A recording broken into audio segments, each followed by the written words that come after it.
Assalamualaikum warahmatullahi wabarakatuh. Selamat pagi anak-anak kelas 4 yang ganteng-ganteng, yang cantik-cantik, dan yang rajin-rajin. Bagaimana kabarnya hari ini? Semoga kalian semua dalam keadaan sehat walafiat. Amin amin ya robbal alamin. Baiklah, kembali lagi dengan saya Pak Tantowi dalam pertemuan pembelajaran pendidikan agama Islam ya. Sebelum kita mulai pembelajaran lebih jauh, mari kita awali dengan berdoa terlebih dahulu, membaca ummul kitab dan doa sebelum belajar. Al-Fatihah. A'udzu billahi minasyaitonir rajim. Bismillahirrahmanirrahim. Alhamdulillahi rabbil alamin. Ar-Rahmanir-Rahim. Maliki yaumiddin. Iyyaka na'budu wa iyyaka nasta'in. Ihdinas siratal mustaqim. Siratal ladzina an'amta 'alaihim ghairil maghdubi 'alaihim waladdallin.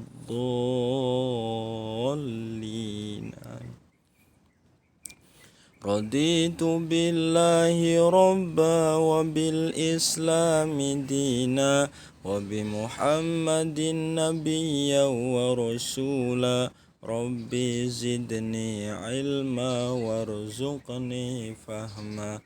Amin ya rabbal alamin. Ya, silahkan kalian buka buku paket kalian halaman 52 ya, yang punya buku 53, mohon maaf, halaman 53. Ya, baiklah. Setelah kemarin kita telah belajar tentang kisah Nabi Musa, kisah Nabi Ayub. Nah, sekarang yang kisah teladan Nabi Harun alaihis salam. Ya, tujuannya apa pembelajaran hari ini? Yaitu satu, kita mengetahui kisah keteladanan Nabi Harun alaihis salam. Terus kita bisa menceritakan kembali kisah tentang Nabi Harun alaihis salam. Ya. Baiklah. Mari kita ikuti kisah teladan Nabi Harun alaihissalam. Ya, dengarkan baik-baik suara Pak Guru dan cerita dari Pak Guru ini. Ya, ini kisah nyata, bukan cerita dongeng ya, kisah nyata. Nabi Harun alaihissalam adalah kakak kandung Nabi Musa alaihissalam. Tutur katanya fasih, perilakunya santun, dan kesetiaannya kepada Nabi Musa alaihissalam sangat besar. Nabi Harun alaihissalam selalu mendampingi Nabi Musa alaihissalam ketika menemui Fir'aun. Nah, kesetiaan Nabi Harun alaihissalam diabadikan di dalam Al-Quranul Karim. Itu surat Toha ayat 47. A'udzu billahi minasyaitonir rajim. Bismillahirrahmanirrahim.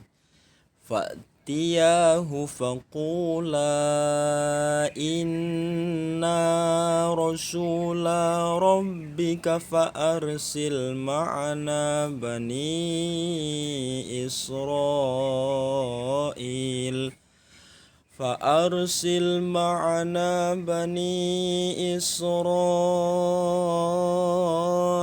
ولا تعذبهم قد جئناك بآية من ربك والسلام على من اتبع الهدى. Yang artinya, maka datanglah kamu berdua kepadanya Fir'aun dan katakanlah, sungguh kami berdua adalah utusan Tuhanmu. Maka lepaskanlah Bani Israel bersama kami dan janganlah engkau menyiksa mereka. sungguh kami telah datang kepadamu dengan membawa bukti atas kerasulan kami dari Tuhanmu, dan keselamatan itu dilimpahkan kepada orang yang mengikuti petunjuk. Nah, Nabi Musa alaihissalam dan Nabi Harun alaihissalam selalu membela orang yang tertindas. Kaum Bani Israel yang tertindas berhasil mereka selamatkan. Nabi Musa alaihissalam meninggalkan Bani Israel selama 40 hari untuk menemui Tuhan di puncak Gunung Sinai. Nabi Harun alaihissalam diserahi menjaga kaumnya. Akan tetapi setelah Nabi Musa alaihissalam kembali, ia melihat kaumnya menyembah berhala atau patung. Nabi Musa alaihissalam pun marah. Ia bergegas menemui kakaknya, Nabi Harun alaihissalam. Ia lalu memegang dan menarik rambut kepala saudaranya. Nabi Harun berkata, "Wahai anak ibuku, kaum ini telah menganggapku lemah dan hampir saja mereka membunuhku. Janganlah engkau mempermalukan aku di depan orang-orang, dan jangan engkau jadikan aku sebagai orang yang zalim." Nabi Musa alaihissalam sadar dan merasa bersalah, lalu berdoa kepada Allah Subhanahu wa taala, A'udzu billahi minasyaitonir rajim. Qala rabbi ighfirli wa li akhi wa adkhilna fi rahmatika wa anta arhamur rahimin. Yang artinya, ya Tuhanku, ampunilah aku dan saudaraku dan masukkanlah kami ke dalam rahmat Engkau, dan Engkau adalah Maha Penyayang dari semua penyayang. Surat Al-A'raf ayat 151. Nah, itu kisah keteladanan Nabi Harun alaihissalam. Jadi beliau itu adalah saudaranya Nabi Musa, berdakwah bersama-sama untuk menghadapi kekejaman Raja Fir'aun dan kesombongan Raja Fir'aun. Nah, berikutnya adalah yang D, kisah teladan Nabi Zulkifli alaihissalam. Ya, langsung selesaikan sekalian hari ini, biar nanti kesananya itu biar langsung latihan. Ya, baik. Nabi Zulkifli alaihissalam nama aslinya adalah Bashar. Nama Zulkifli didapatkan ketika seorang raja bernama Ilyasa atau Nabi Ilyasa mengumpulkan rakyatnya. Raja itu bertanya, "Siapakah yang sanggup berlaku sabar jika siang berpuasa dan jika malam beribadah? Maka ia akan diangkat menjadi raja." Nah, tak seorang pun berani menyatakan kesanggupannya. Akhirnya anak muda bernama Bashar mengacungkan tangan dan berkata, "Saya sanggup, tuanku." Sejak saat itulah ia dipanggil Zulkifli, yang artinya sanggup. Nabi Zulkifli alaihissalam adalah putra Nabi Ayyub alaihissalam. Seperti ayahnya, ia juga mempunyai sifat yang sabar dan teguh serta taat beribadah. Nabi Zulkifli alaihissalam kemudian diangkat menjadi raja pada masa kepemimpinannya. Ia berjanji kepada rakyatnya untuk menjadi hakim yang adil.